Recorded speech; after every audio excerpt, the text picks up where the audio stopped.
তামোলপুৰ সমষ্টি দৰং ওদালগুৰিত অন্তৰ্ভুক্ত হৈছে 2,12,000 ভোট তামোলপুৰ বিধানসভা সমষ্টিৰ দৰং ওদালগুৰিত অন্তৰ্ভুক্ত হৈছে আৰু আমি আজি নাগৰিজুলি আমাৰ যি বিটিসি সমষ্টি নাগৰিজুলি সমষ্টিত আমি এতিয়া গুৱাবাৰীত সভাখন অনুষ্ঠিত কৰিলোঁ।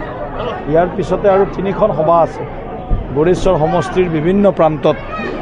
আটাইখন সভাত আমি ৰাইজৰ উৎসাহ এনেকুৱা দেখিছোঁ যে ৰাইজে কেৱল সাজু হৈ আছে ভোট দিবৰ কাৰণে।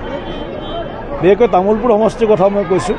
তামোলপুৰ সমষ্টিত যেহেতু পদুম ফুলত ভোট দিবৰ কাৰণে লোকসভা নিৰ্বাচনত কিমান বছৰ আগতে ভোট দিছিল হয়তো মানুহে পাহৰি গৈছে বা যদি নিদিবই পাৰে এতিয়ালৈকে।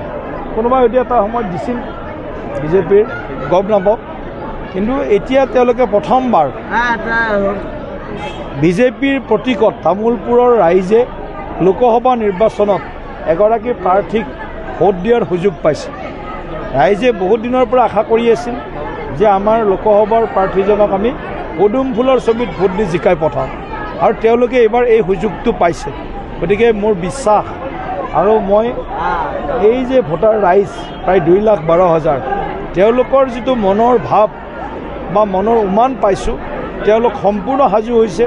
তেওঁলোকে বিকাশৰ স্বাৰ্থত, তেওঁলোকে আমাৰ এই অঞ্চলটোৰ উন্নয়নৰ স্বাৰ্থত নৰেন্দ্ৰ মোদী ডাঙৰীয়াক তৃতীয়টো কাৰ্যকালৰ বাবে প্ৰধানমন্ত্ৰী হিচাপে নিৰ্বাচিত কৰাৰ বাবে তেওঁলোক সম্পূৰ্ণ সাজু হৈছে। নিজৰ দলটোৰে গেৰাণ্টি নাই, ৰাইজক কি গেৰাণ্টি দিব? কংগ্ৰেছৰ গেৰাণ্টি কাৰ্ড আমি দেখিছোঁ নে? ৰাহুল গান্ধীয়ে বিভিন্ন জেগাত গেৰাণ্টি কাৰ্ড দিছিলে। যোন জেগাত কংগ্ৰেছৰ গেৰাণ্টি আৰু গেৰাণ্টি এনেকুৱা যাৰ ৱাৰেণ্টি নাই। কংগ্ৰেছৰ গেৰাণ্টি থাকিলে ৱাৰেণ্টি থাকিব লাগিব নহয়। আমাৰ মোদী ডাঙৰীয়াৰ গেৰাণ্টি আৰু ডক্টৰ হিমন্ত বিশ্ব শৰ্মা ডাঙৰীয়াৰ ৱাৰেণ্টি দুয়োটাই আছে। গতিকে তেওঁলোকৰ ৱাৰেণ্টি নোহোৱা গেৰাণ্টি আৰু কংগ্ৰেছ দলটোৰ নিজৰে গেৰাণ্টি নাই। কংগ্ৰেছ দলটো ৰাইজৰ দল হৈ থাকিব নে কেইটামান ব্যক্তিৰ, কেইটামান পৰিয়ালৰ নিজৰ দলৰ ভিতৰত সীমাবদ্ধ হৈ যাব? গতিকে কংগ্ৰেছ দলৰ ভৱিষ্যত মইতো দেখা নাই যে কংগ্ৰেছ দলটো বহুত দীঘলীয়াকৈ আৰু ভাৰতবৰ্ষৰ ভূমিত তেওঁলোকে জীয়াই থাকিব। এনেকুৱা পৰিৱেশটো বহু বছৰলৈকে নাহিব। এনেকুৱা এটা পৰিৱেশ নিৰ্মাণ হৈছে। আমিতো প্ৰতিদ্বন্দ্বী বুলি কোৱাৰ লগে লগে প্ৰতিদ্বন্দ্বিতা কাৰ লগত হয়?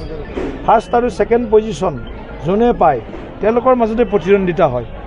ফাৰ্ষ্ট ছেকেণ্ড মানে মেট্ৰিকত যিজন ল'ৰাই 0.5ৰ কাৰণে ফাৰ্ষ্ট ষ্টেণ্ড নকৰে, ছেকেণ্ড ষ্টেণ্ড কৰে, তেওঁলোকৰ মাজত প্ৰতিদ্বন্দ্বী কোৱা হয়। এতিয়া আমাৰ ইয়াততো প্ৰতিদ্বন্দ্বী বুলি ক'লে তেনেকুৱা নায়েই। ব্যাপক আৰু বিশাল ব্যৱধান হ'ব। গতিকে ব্যাপক বিশাল ব্যৱধানত প্ৰতিদ্বন্দ্বী শব্দটো সেইটোক মানে লাজ দিয়াৰ নিচিনা হ'ব প্ৰতিদ্বন্দ্বী শব্দটোক। গতিকে এই মুহূৰ্তত এনেকুৱা কোনো প্ৰতিদ্বন্দ্বী দৰং ওদালগুৰি লোকসভা সমষ্টিত নাই। অলপ ভোট আছে, তেওঁলোকে সেই ভোটখিনি দুয়োটা দলে ভাগ কৰি ৰাইজে হয়তো ৰাইজৰ ভোট অকণমান পাব। পাইছিলা কিমান ভোট পলিং হয়, ৰাইজে কিমান ভোট দিবলৈ আগবাঢ়ি আহে তাৰ ওপৰত কথা হ'ব।